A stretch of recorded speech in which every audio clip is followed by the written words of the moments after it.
Check the description for the following discount codes. We're going to take a look at another product from PT Actuator. Today, you may recall I run their Scorpion actuators on my rig over there, courtesy of Bob at Race at Home. Well, also courtesy of Bob at Race at Home, I now have their Tension R seatbelt, active belt system. I'm sure a lot of you may be familiar with what an active belt system is, but if you're not, it's much as it sounds. It's a harness system, so 5-point harness. The two sort of shoulder straps come attached to can you see the main unit in the video? Yeah, probably. Come attached to the main unit like that. And then you've got your additional 3 straps here. And it looks like it's going to be super simple to install. It is designed to fit onto your sort of standard size aluminium profile rig. So things like GT Mega Prime, like what I've got, or a Simlab P1X, for example.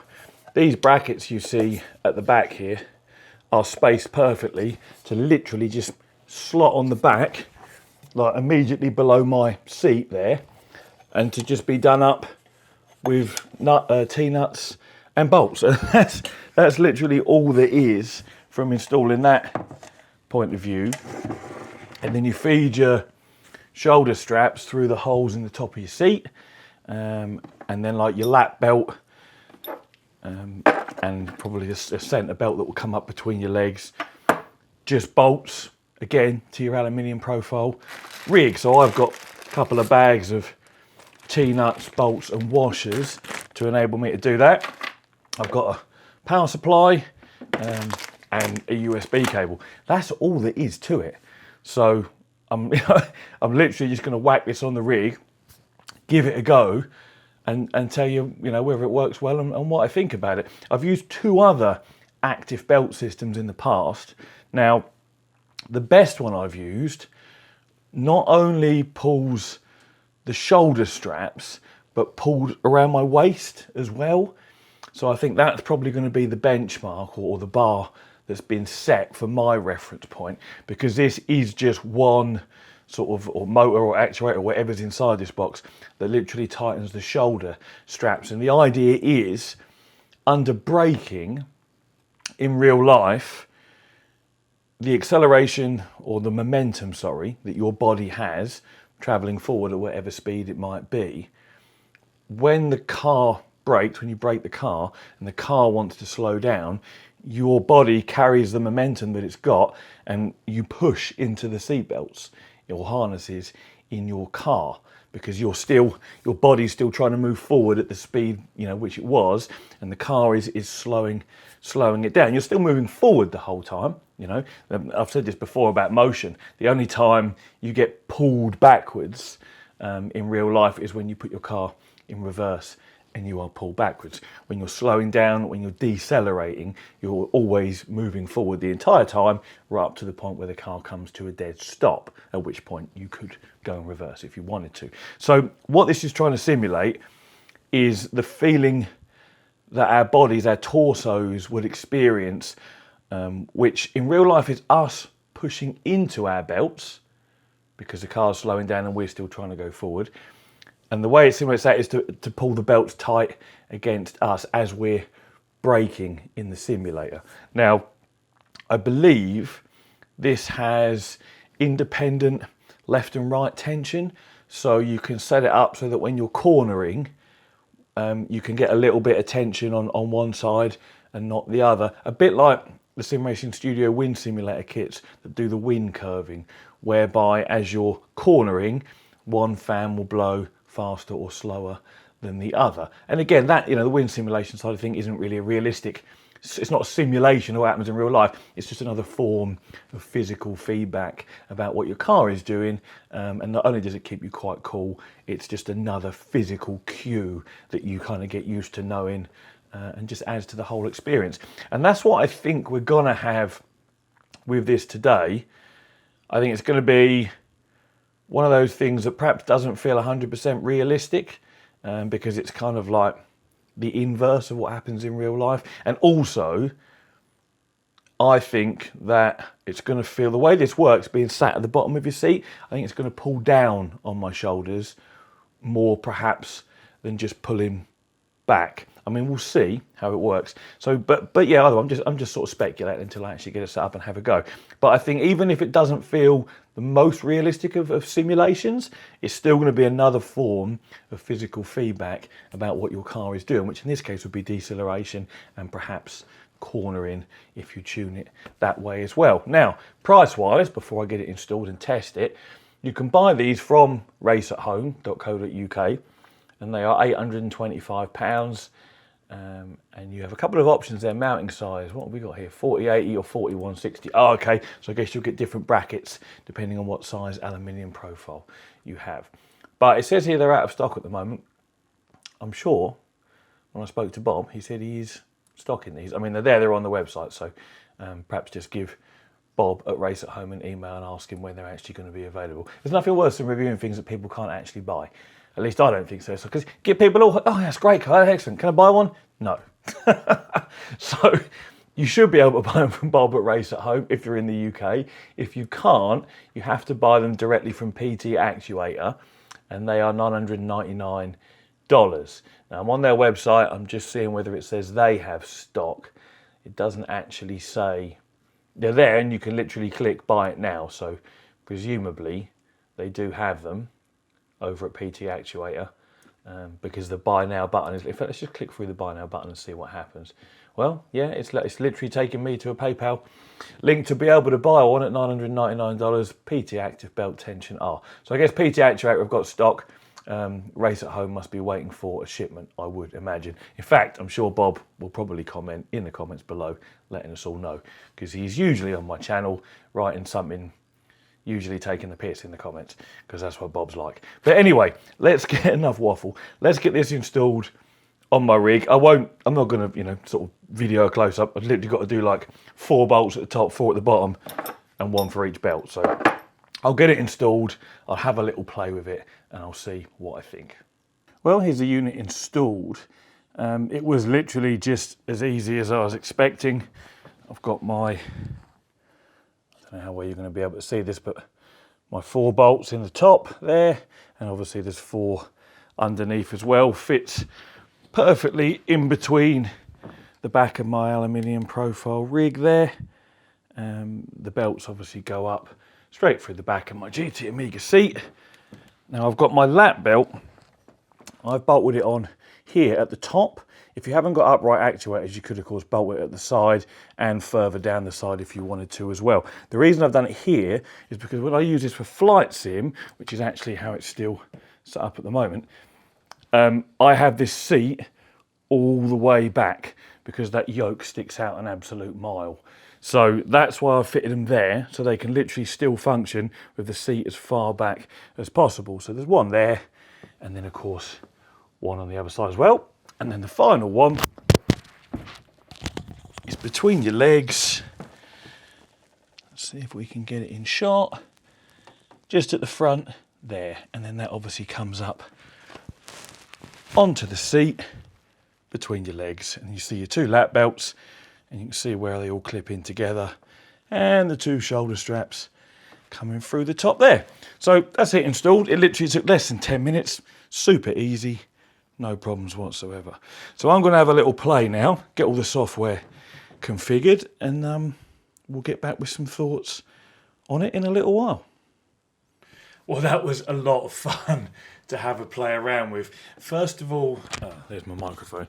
First of all, I tested it without my motion system on, without my wind, so that I could experience exactly what the belt system was giving me on its own. And in the beginning I referenced I tried some other kits before, and one of those kits I tried before has a tensioner around your waist as well, and I thought, is this one going to feel a bit weird, only pulling on your shoulders and not around the waist at the same time? And what I actually think is that I prefer it this way, because when I tried the one that pulls around your waist, it felt a little bit like somebody was giving me a hug. It felt really unnatural to be squeezed around the waist. And with this one, where it's, I mean, the shoulder straps do clear my shoulders, so they are pulling straight back rather than just sort of squishing my back down, which is a concern I had.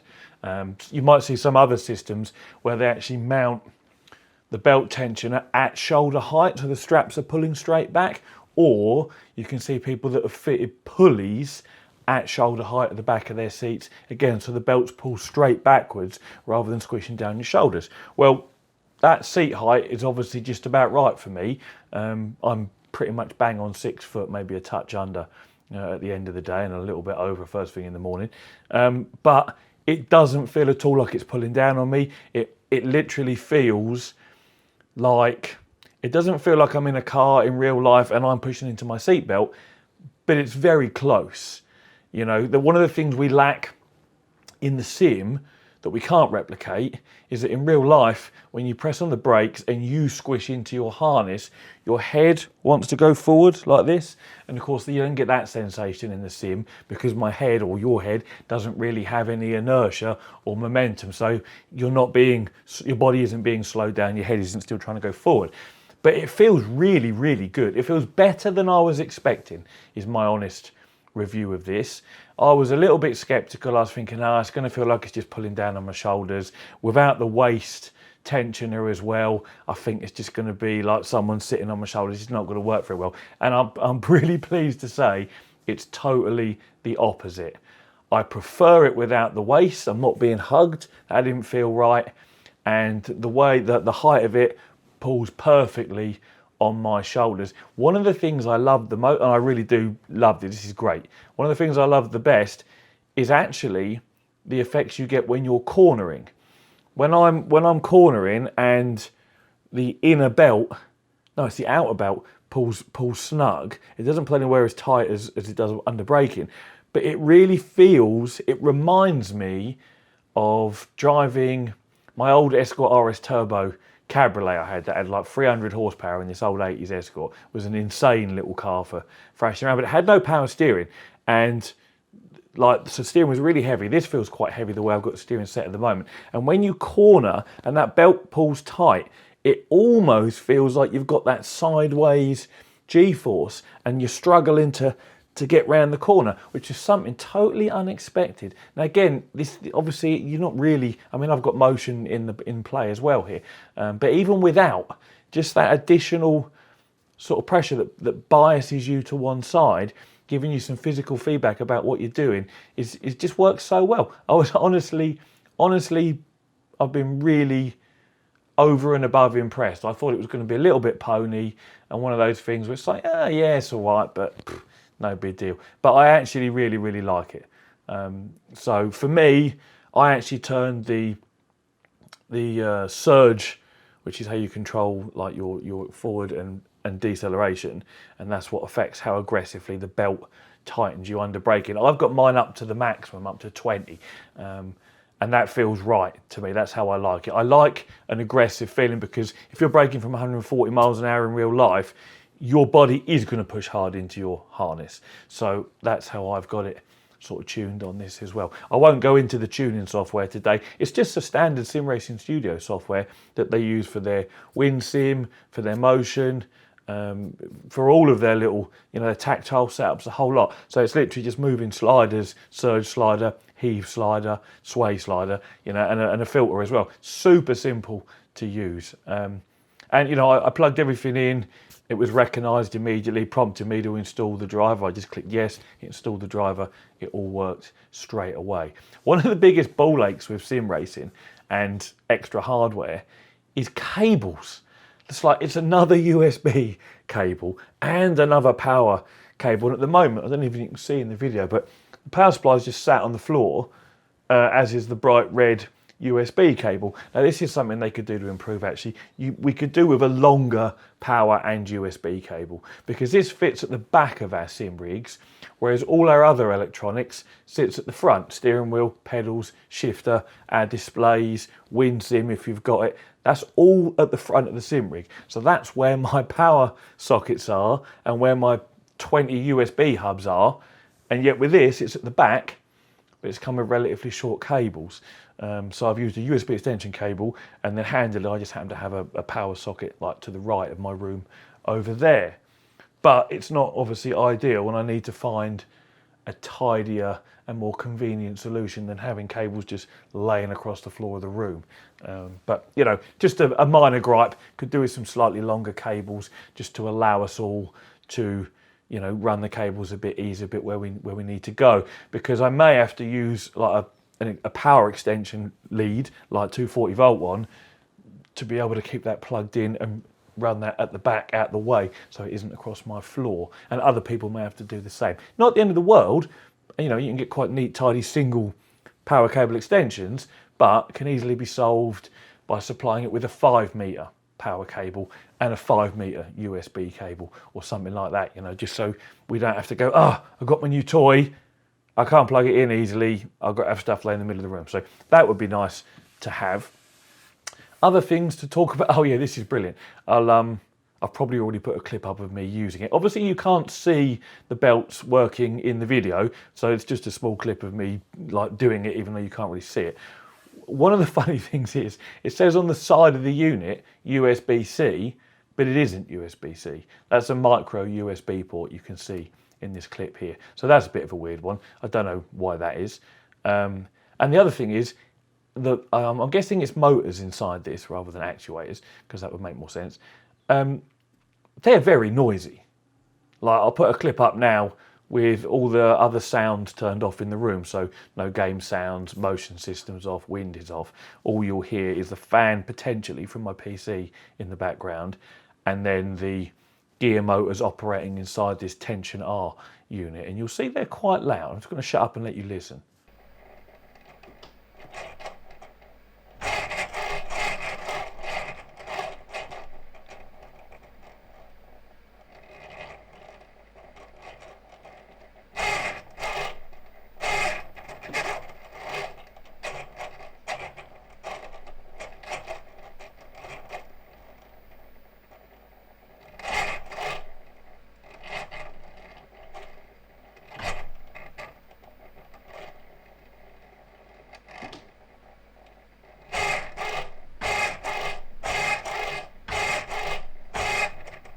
But yeah, they're quite noisy. Now, it's not a problem for me because I run my game volume pretty high and my whole rig is throwing me around, you know, if it's almost as loud as being in a real car in some instances. So it doesn't bother me. But if you are a headphone user and noise in your room will affect other people in the other room trying to sleep, maybe, things like this, the motors are very noisy. They sound like really loud Logitech G920s. You'll know what I mean. But you know, so aside from having longer power cables and the motors being pretty noisy, I mean, it might not be the motors that are noisy, it might just be the little reduction gearboxes they use inside there. It's probably what it is. Same as what's noisy inside a Logitech steering wheel. It isn't the motor that's noisy, it's all the gearing that makes a row. But aside from those two things and the weird like labelling of the USB-C port that's actually a micro USB port, I have no complaints at all. Price wise, what did I say it was? $825 or $1,000. I think it's expensive for what it is. Now, I don't know what the components cost, but I'm thinking they could probably still make a healthy profit, PT Actuator this is, if it was £500, you know, and whatever that would be in dollars. But I don't really know what these things cost. But to me, a couple of motors, a controller, USB interface, some bits and bobs, I'm feeling the price is strong. But this is high-end sim racing gear and everything is stupidly priced. So that is what it is. Anyway, thank you very much for watching. As always, take it easy.